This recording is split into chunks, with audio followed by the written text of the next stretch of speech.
आप देख रहे हैं भारत समाचार। नहीं रहेगा भ्रष्टाचार। नमस्कार, मैं शब्बीर हसन और आप देख रहे हैं भारत समाचार। जैसा कि आप लगातार भारत समाचार की ओर से खास पेशकश की शुरुआत की गई है जिसका नाम है किसमें कितना है दम।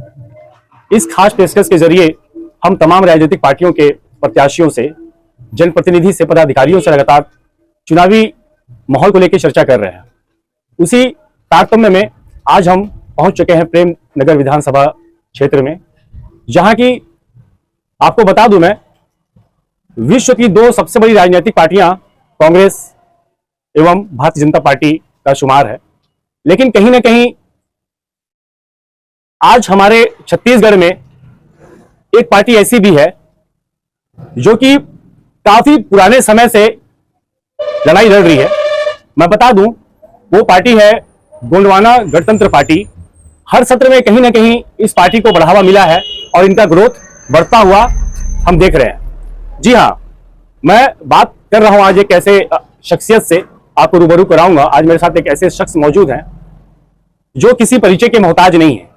वो लगातार अपने पार्टी हित के लिए लड़ाई लड़ते आ रहे हैं और एक समाज सेवक के रूप में भी आप उन्हें अक्सर सोशल साइट में देख सकते हैं। जी हां, बात कर रहा हूं मैं जयनाथ टेराम जी की। वो अभी वर्तमान में गोंडवाना गणतंत्र पार्टी के राष्ट्रीय प्रवक्ता हैं। आइए हम सीधा रुख करते हैं उनके पास और उनसे बात करते हैं कि किस तरह से उनकी तैयारी चल रही है और पिछले सत्र में जो उनकी हार हुई थी, उन्होंने उस हार से क्या सबक लिया है और कितने दमखम से इस 2023 विधानसभा चुनाव में वो उतरे हैं। सबसे पहले केराम जी, आपका भारत समाचार में बहुत बहुत स्वागत है। बहुत बहुत अभिनंदन। भारत समाचार के दर्शकों को मेरा सादर जय जोहार, जय भीम, जय संविधान, जय छत्तीसगढ़। जैसा कि सर आपका चेहरा बिल्कुल जाना पहचाना है, आज ग्रामीण अंचल में, मैं कहूंगा पूरे सूरजपुर जिले में लोग आपको बाई फेस बाई नेम आपको जानते हैं। लगातार आप समाज सेवा में जुटे रहते हैं। लेकिन सर मुझे आप ये बताएं कि जो विधायक एमएलए के पद के लिए आप खड़े हुए हैं, तो आपके किन मूल मुद्दों पे आपकी पार्टी चुनाव लड़ रही है?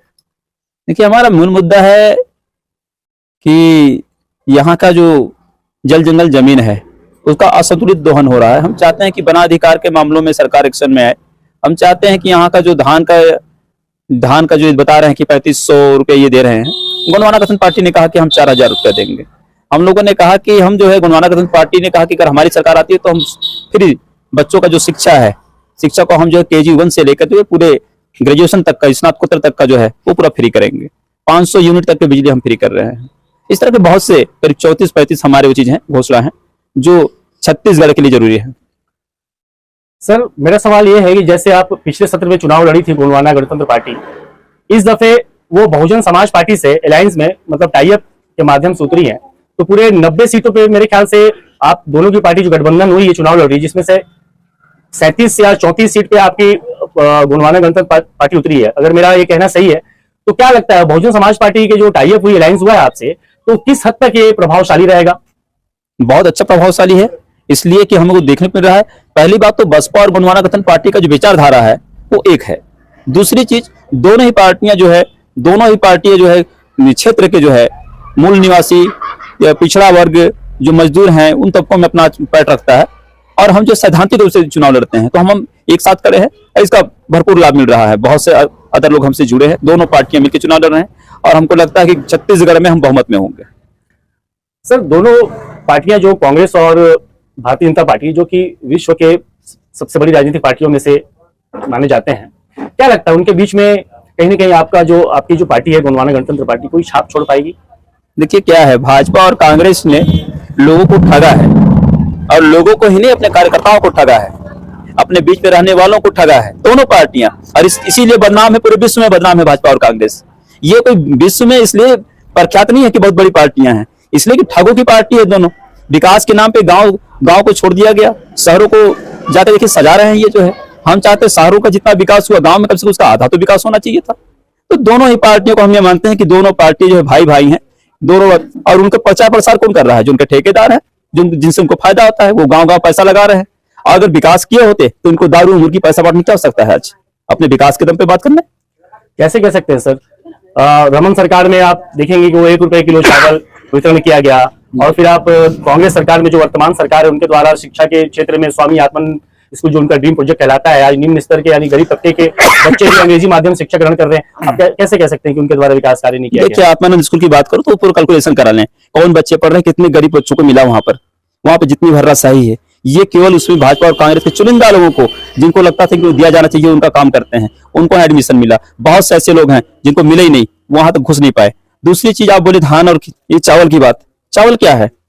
मैं एक कुमड़ा खरीदूं 50 रुपए का और उसको ले जाकर मैं घुमा घुमा के 2-4 जगह, धान की कीमत जो 30 रुपए लेते हैं, तो उस धान का कीमत या आखिर में जो कुटवाने तक का ये 80 रुपए का धान हो जाता होगा। ये तो धान के पीछे का जो मामला है, उसको परिवहन करने का जो मामला है, उसमें भर्राशाही का जो मामला है, बारदाना खरीदी में जो भर्राशाही का मामला है, धान खराब हो गया उसमें भर्राशाही का मामला है। तो इन मामलों में क्या सरकार को समझ में नहीं आ रहा है क्या? पूरी पब्लिक जानता है उसमें कि हजारों करोड़ रुपए का नान और धान घोटाला किया गया इसमें। सर, आपकी पार्टी अगर सत्ता में आती है, आपकी सरकार की सत्ता बनती है, चाहे वो गठबंधन में हो, वो गठबंधन में ही आपकी सरकार बन सकती है, तो युवाओं के लिए क्या खास सौगात है? युवाओं के लिए, युवा क्षेत्र में क्या विकास लाएंगे आप? देखिए, युवाओं के लिए हम जो पूरे क्षेत्रों में ये तय कर रखा है, हमारे पास बकायदे इसकी स्कीम बनी हुई है, क्या करना है हमें। सरकार चाहती है कि जो युवा वर्ग है बेरोजगार ना रहे, हम उनको जितने भी बैंक हैं, इस समय बैंक क्या करते हैं, पूंजीपतियों को लोन दे रहे हैं। हमारी सरकार होगी तो हम प्राथमिकता देंगे कि हम जो है जितने भी बैंक हैं छत्तीसगढ़ के, ये व्यवसाय करने के लिए आए हुए हैं, ये ग्रामीण क्षेत्रों के युवाओं को जो है व्यवसाय के लिए, शिक्षा के लिए तमाम तरह का लोन जो है पहले स्वीकृत करें, सरकार उसकी गारंटी लेगी।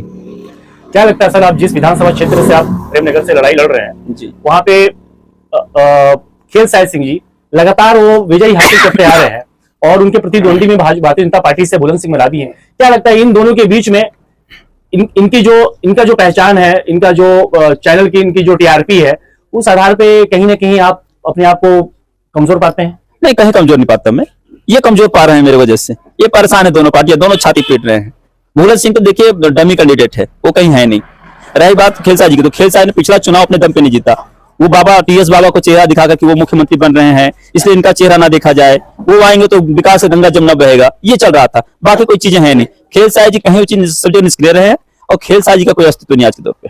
सर, विपक्ष तो लगातार आरोप लगाता है टीएस बाबा पे कि वो सीएम का चेहरा देख के उनके जो भी मतदाता मतदान किए थे पिछले सत्र में, वो टीएस बाबू को मुख्यमंत्री के रूप में देखना चाहते थे। ये तो लगातार उन पे आरोप आते। सर, मैं आपसे अगला सवाल मेरा ये रहेगा कि कितने आपके छत्तीसगढ़ विधानसभा में कितने सीट पे आप विजय हासिल करेंगे गठबंधन में बहुजन समाज पार्टी से?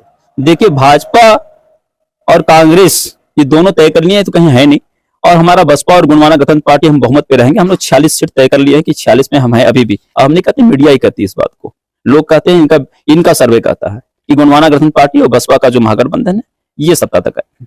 सर, एक खबर और मैं बताऊंगा जो थोड़ा सा आपको हट कर सकता है कि जैसा कि अभी एक उड़ता खबर आया हुआ था कि जयनाथ के राम तो चुनाव से 2-4 दिन मतदान से पहले वो मैदान छोड़ के भाग जाएगा। कहां पे सच्चाई सर इसमें?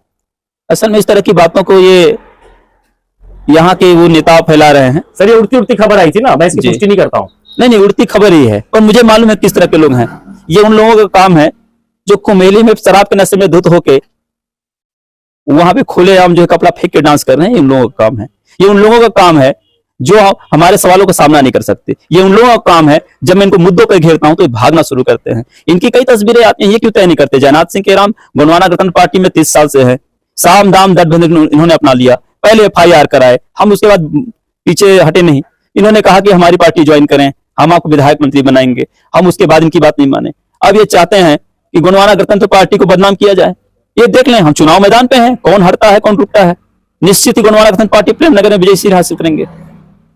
सर, मेरा अंतिम सवाल, अगर आप गठबंधन की सरकार बनाते हैं तो हम सीएम के रूप में किसे देखेंगे?